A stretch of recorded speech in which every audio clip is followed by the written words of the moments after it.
Good afternoon, everybody. Today, what I'm going to be doing is doing a little self-education and diving into ChatGPT 4. So today is March the 16th, and ChatGPT 4 is available. Now, I do have a pro account, so that is why it's available to us, but it in my opinion has thus far been worth the investment to do so. But I want to talk to you guys about the developer event they had 2 days ago and what I was able to take away from that. And we're going to dive into ChatGPT 4 and just kind of look at the platform and what they have unveiled, what I've kind of learned and bumped into so far, and what I anticipate you as a real estate agent could do in ChatGPT or ChatGPT 4 if you have access to it, just to help your real estate business. So that's the goal of this video. But what I'm going to do is I'm going to share my screen with you guys and showcase some notes that I took from the developer event. So let me full screen this. I keep that zoomed out a little bit. But ChatGPT 4, now the first thing that I want to kind of make note of, because it is something that will affect us, is they are going to have a price increase. So it looks like it's going to be 0.03 cents per every 1,000 tokens. It's about 750 words. Or 0.06 cents per every 1,000 completion tokens, or about 750 words. And that is in comparison to their previous pricing model that was 0.002. So pretty dramatic price increase. Now, I'm not sure if this is logically based, if this is like a pricing model that we should expect to be seeing as ChatGPT advances forward, or if because it's new, that is where they have pegged their prices and it will slowly go down over time. I do know this 0.002 had evolved from a bit of a higher price down to where it is. So nothing super major for us to be worried about. When you sign up, they give you like $20 worth of credit. So perhaps they're just trying to get people to use their $20, because if you're spending, 0.002 cents for every, 750 words, it's going to take a long time to get through that $20. So I would imagine that this is probably a business move on their part, and you can't really fault them for trying to maximize business. Some things that I have noticed within ChatGPT is the fact that things move kind of slowly. So I would wager that some of this business modeling that they've got put in here so that they can accommodate more users as well as faster speeds of processing on a computer like storage, mindset. You do have to pay to have all these computers that are able to process information. And those computers are going to get super, super hot. And so they have to be stored in very cold environments. So I imagine that has something to do with it. But some of the really cool things that they have access to. Now, again, this is on the ChatGPT playground that they were kind of showcasing at the developer event. And so I'm going to, in a couple minutes, I'm going to showcase this, and I'm going to circle back to what I learned just talking to ChatGPT, and then why I would suggest maybe exploring the playground a little bit with ChatGPT 4. So ChatGPT 4 is going to be a multimodal model, meaning that it can process both text, images, as well as videos. And maybe by now you've already seen there are several memes that people have thrown up of like old computer devices that have been retrofitted, and they basically asked ChatGPT to explain why this is funny. And there was a pretty accurate example. I don't remember exactly what the meme was, so I apologize. If I can find it, I'll like throw it up to the side for us. But right now, what you can do is you can start explaining to ChatGPT what kind of prompt or what kind of positioning you would like to take within the model. So what I mean by that is they're moving away from a raw text in, raw text out. And basically what you're going to be able to do is explain to the system who you are, how you're wanting to use ChatGPT. So previously we would use prompts that used things like in the persona of Russell Brunson, who is a marketing person that I've talked about in previous videos. So now what you can do is you can say things like, the example they used, you are ChatGPT, a large language model trained by OpenAI. Follow the user instructions carefully. So now ChatGPT understands what it is like supposed to be, right? And so this is a really interesting pivot, and I think that there's going to be some really cool things that we as users of ChatGPT are able to do with this. I don't yet have any just solid examples of this, but one of my goals for the next couple of days as well as the weekend for you guys is to figure out some really powerful prompts that we as real estate agents can be using in ChatGPT to explain, you're a residential real estate agent trained by the board of realtors. Follow, these instructions or whatever. Like I said, I don't have a good example, but that is something that I anticipate we will be able to leverage and kind of utilize. Again, capitalizing on all of the information that ChatGPT has, absorbed and taken in from, all the way up to 2021. And then they also have grown in their data, processed capacity pretty substantially. So I think that that's really cool. Now, they kind of showcase some of the different things that they can do within this. Some of the really cool things that they did show were talking about different ways that they can go about utilizing this this prompting situation within the left-hand systems. And then an example that they gave for the developer event was how you as a developer can start to utilize ChatGPT to help you write code or help you diagnose code. So one of the things that they realized was because ChatGPT is only trained up to 2021, sometimes software has like updates or patches, and they will have developing notes that'll be delivered and say like, oh, well, we fixed this bug or we added this feature. And so because ChatGPT may not have access to those patches or those notes, what you can do as a developer is when you ask it to code, maybe it trips up an error when you plug it into your systems.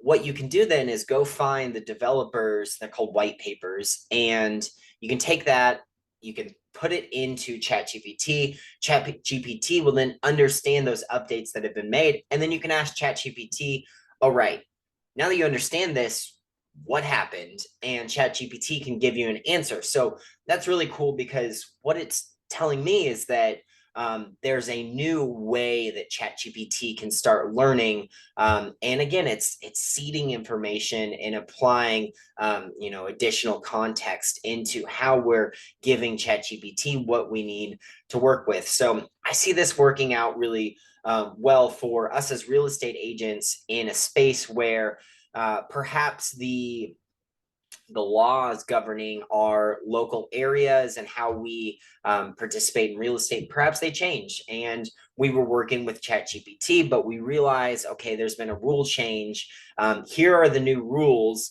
Help me make sure that I don't do anything that's not above board, right? So things like that could be really useful, not just from a computer programming standpoints, but also just from a direct application standpoint. So I think that's really cool.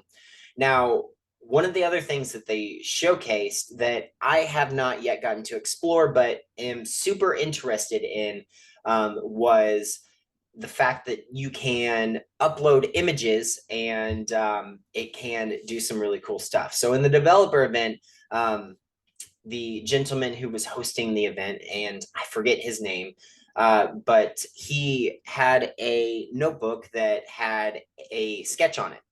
And what he did was he input that sketch into ChatGPT, and he said, I would like you to take this sketch and create a web page in HTML built around it. And it did it. And so my little artist brain was like, whoa, what does that mean? What does that mean for this space? And so I think that there are some really cool things that we could see as far as workflow goes within real estate, or how we move through our to-do lists and our processes. Perhaps we can start building out these flow models or sketching them out and then giving it to ChatGPT. ChatGPT can then interpret that and start building out those workflows for us. And then all we have to do is either directly apply them or copy paste them. If your CRM has the ability to, maybe there's some features that we could see in the future where it can, gather those things and create those for you. So I think that is an incredible little piece. And so here was where he was showcasing. He used Discord, which is a like a chat service. A lot of gamers use Discord, but he was using that and showcasing it. Again, he played a dirty trick on them and added some context that was from 2022 that he knew ChatGPT was not going to know. And so that's when he talked about debugging by hand. He also talked about an upper limit that I hadn't actually heard anyone's showcase before, of 32,000 tokens is their upper limit. So the maximum amount of text or data that you can plug into ChatGPT is 32,000 tokens, which is very interesting to me. Here is that example where he plugged in that image and he asked it to do some really cool things. Fortunately, I didn't get the screenshot of the actual sketch that he made, but here was how it interpreted when it built out that HTML. It was like a joke of the day website, and it did it pretty successfully. Now it's pretty basic, it's nothing fancy, but man, for doing it in 20 seconds, that's pretty cool, right?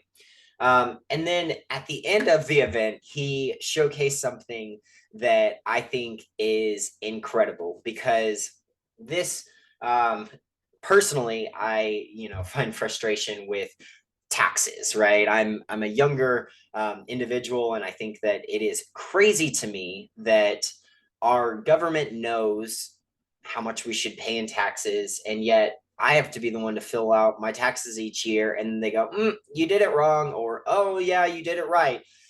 To me, that just seems so arbitrary. So ChatGPT can now take a stab at doing your taxes. Now, big disclaimer here, and I'll disclaimer, don't just have it do your taxes. Consult a professional. And this is by no means advice for you from my own seat to do your taxes with ChatGPT. But when it does things wrong, it does it wrong spectacularly, and that's when the IRS comes knocking.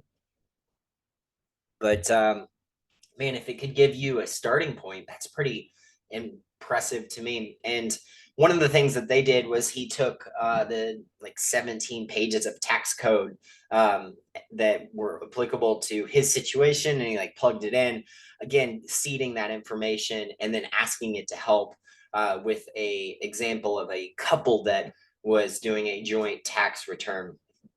So I think that's incredible. And I imagine that there are quite a few accountants out there that are up in arms, but I personally don't think that the tax system is as efficient as it could be. So maybe that's me, maybe that's us, I don't know. But ChatGPT could do that nonetheless. So that was kind of the event that he showed, and he left off with that magic little piece, and I just thought that was really cool. So this morning I sat down and I was like, okay, what do I do with this? How can I process this information? And I hopped on the old trusty YouTube, and strangely enough, there are very few people talking about how to directly apply ChatGPT 4 in their business. And again, it's just been, it's been 2 days. And so as individuals who have our thumb on ChatGPT maybe are still trying to figure out ourselves. And so I was like, you know what? Let's turn to ChatGPT 4. And I said, I want to learn how to use ChatGPT 4. What are some of the best things that you can show me?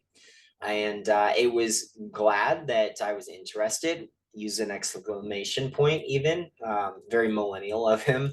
But some of the best things that it can do: answer questions, language assistance, recommendations, creative writing, problem solving, brainstorming, programming help, career and education advice, debate and critical thinking, trivia and fun. So nothing more spectacular than ChatGPT 3. Truthfully, I've pretty well used ChatGPT for most of these pursuits in some way or another.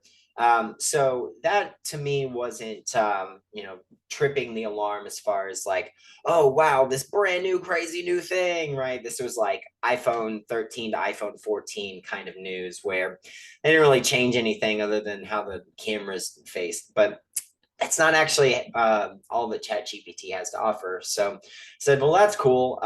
I did notice the human that demoed ChatGPT 4 on the developer event was using OpenAI's Playground opposed to ChatGPT 4, which they were.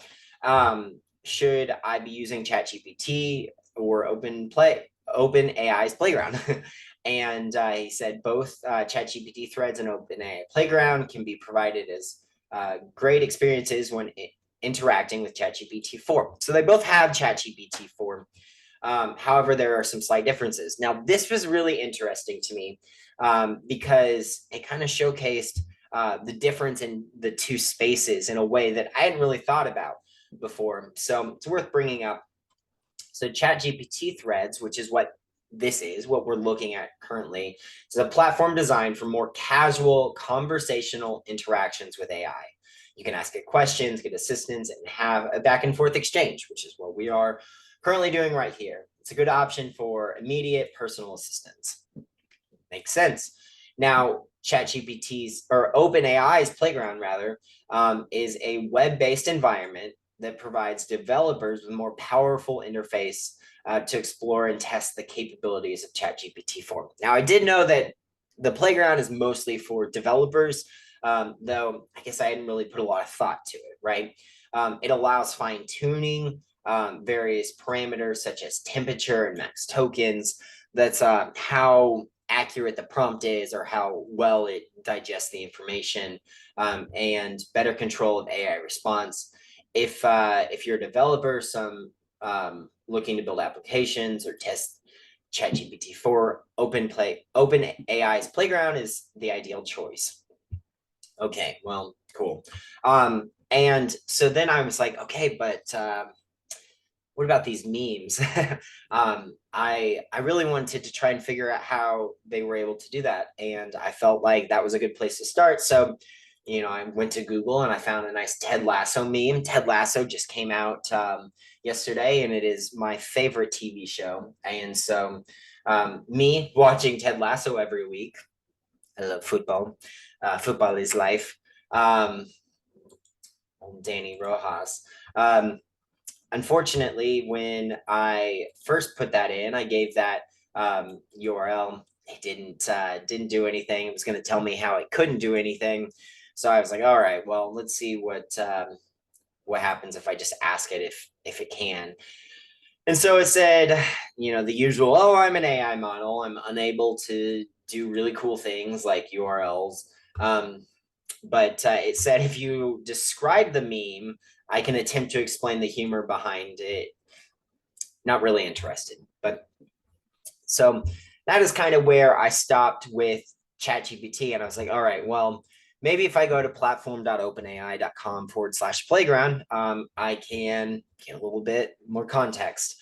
And upon entering here, I saw some really cool stuff. So on the far right-hand side, typically we are in complete mode. And this is like the playground that maybe you've worked in before, maybe maybe you love. It's got the text models, temperature, max length, all of variables that, like it was saying, as a programmer, maybe these are more helpful. Now, typically speaking, when I'm using it, I just leave it how it is, temperature, max length, whatever. But now what we have access to are some beta models within the dropdown. So the first one is chat.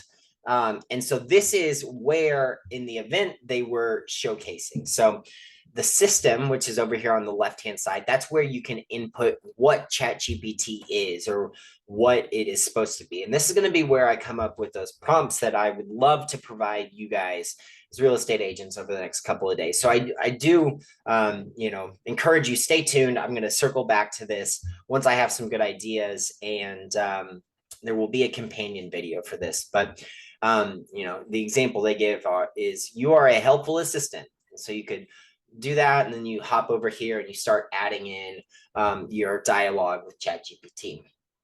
Now, the next one is an insert. And I was like, insert? Oh, right. Now it's time to insert the meme, right? I don't think that's actually what that is. So it says we're writing to insert. Congrats from OpenAI. Your insert to indicate where the model should insert text. So Mark and I have gone over this in several different trainings before, but you can utilize brackets or that insert model to really empower your search. Now, this is actually one of the concepts that we talk about in our real estate and ChatGPT training event. And just like a light plug, if you're interested in an hour and a half of free ChatGPT and real estate training, go to workflowsecrets.info/REGPT web. And you're going to hop over to this event page. You can learn a little bit more about what we'll cover. I've got it written out for you too. Then all you have to do is hit register for my spot. Now, if you give me your name and your email, what it will do, it's going to register you for this self-paced training, but we have some bonus resources. And the only way I am able to get them to you is to just email them to you. So I want to send it your way. It is a one-pager that has all sorts of prompts on it. And these are some really cool prompts that cover all of the different prompts that we use in this hour and a half long training. Now, this hour and a half long training was derived from a webinar series Mark and I put together. And we had hosted the webinar, same webinar, but we hosted it 3 days in a row. And it was an hour long. And at the end of that, Mark and I were like, man, that was a great webinar. Everyone who attended was just raving about it, but we didn't feel like we were able to give all of what we wanted to give. And so we sat down over the weekend and we basically said, we are going until we are done, not when we're finished, when we're done. And so, I've said this before, but Mark is a pretty long-winded person. Clearly I am too.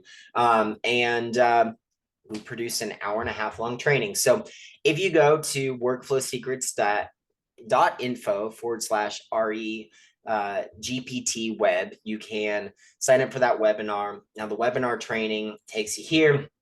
It's got this really neat portal, and you can just watch this entire training on repeat, on continuum, take notes, learn all about it. Really cool training, and I would love to give you guys that for free. I will throw the link in the description to get signed up if you're really bad with URLs. So light plug right there, but let's hop back into the playground. And so we were talking about this insert. So this is where you could, in your prompt, ask the question and then put the word insert, and then down under it, you could explain what you're wanting to insert. Now, this makes it really easy to seed in information or use prompts in repetition or continuously changing information. Really great as a real estate agent when we're working with like property information that might be in our CRM or our MLS that we're pulling data from, right? So I see some really cool application with this insert field within that. Now, the last one is the edit section. And the input that it gives is, we is going to the market. And then the instructions down at the very bottom on the left-hand side are fix the grammar. So as someone who is dyslexic, this is a gold mine, right? I am so excited to see something like this. Now, bless its heart, Grammarly is my saving grace currently, but oh geez, if I could learn how to drink. Apologies for that. Grammarly is my saving grace, but man, if I could fix the grammar just by asking ChatGPT to help me out, that is incredible. So that's kind of my initial deep dive into ChatGPT. Like I said, I still haven't figured out how to attach this meme. So I'm going to keep diving in. I'm going to figure out how we can build out some incredible prompts for you guys to utilize in the playground of ChatGPT or of OpenAI's playground, as well as just how can I use ChatGPT for more effectively? So that is the name of the game for the next couple of days and over this weekend. But I did want to provide you guys with just kind of an update of my own learning, my own fumbles, and that's kind of what we've got going on now.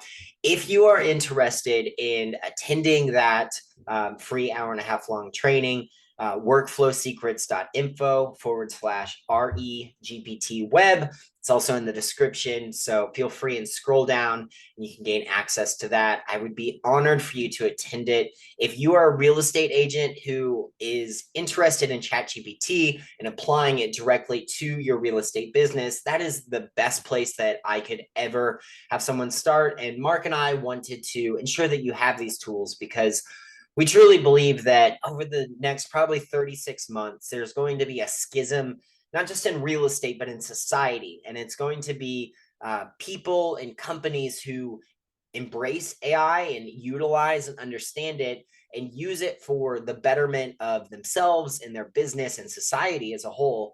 And they're going to be the people that do not, and the people who are scared of it or who poo-poo at it. And truthfully, the people who are not integrating or embracing it, I don't know that they're going to make it in real estate. And I don't want you to be one of those people. So that is our open-hearted pitch to you guys. I would be honored if you would attend that.